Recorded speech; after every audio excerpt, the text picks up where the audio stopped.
Congress parliamentary strategy group की meeting, Sonia Gandhi के आवास पर बैठक हुई है। मॉनसून सत्र को लेकर बनाई गई है रणनीति और इस वक्त जयराम रमेश प्रेस से मुखातिब हो रहे हैं।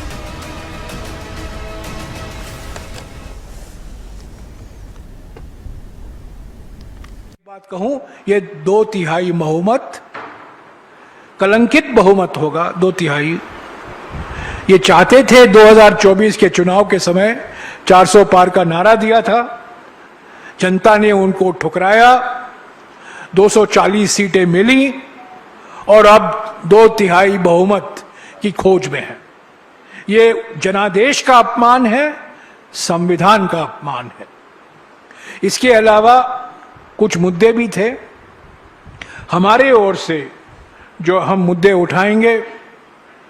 चंदा चोरी, आस्था धोखा, भगवान श्री राम मंदिर को लेकर जो खुलासे हुए हैं, रोज नई नई बातें निकल कर आ रही हैं। बीजेपी आरएसएस द्वारा जो किया गया, जो चंदा चोरी, आस्था धोखा का कांड रचा गया है अयोध्या में, वो मुद्दा जरूर हम उठाएंगे और भी विपक्ष की पार्टियां उठाएंगी।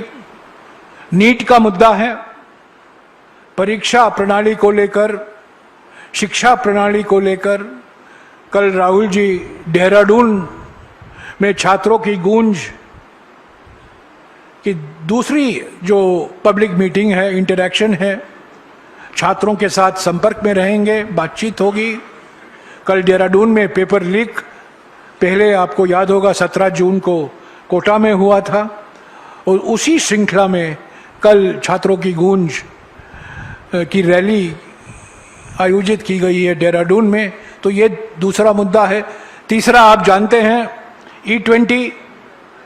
E20 घोटाला, जिसमें कई बीजेपी के वरिष्ठ नेता और उनके सुपुत्र भी शामिल हैं।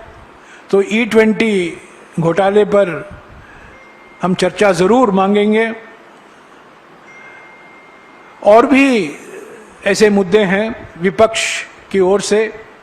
विदेश नीति को लेकर जो नई चुनौतियां खड़ी हुई हैं, चीन से हमारे संबंध, अमेरिका से हमारे संबंध, पश्चिमी एशिया से पिछले 1-2 महीने में जो देखने को मिला है, पश्चिमी एशिया में जो स्थिति है बिगड़ रही है, और पाकिस्तान का जो एक नई भूमिका उभर कर आई है अमेरिका के मदद से, वो हमारे विदेश नीति के लिए ज़रूर एक बड़ा धक्का है और उस पर चर्चा होने की ज़रूरत है पार्लियामेंट के अंदर।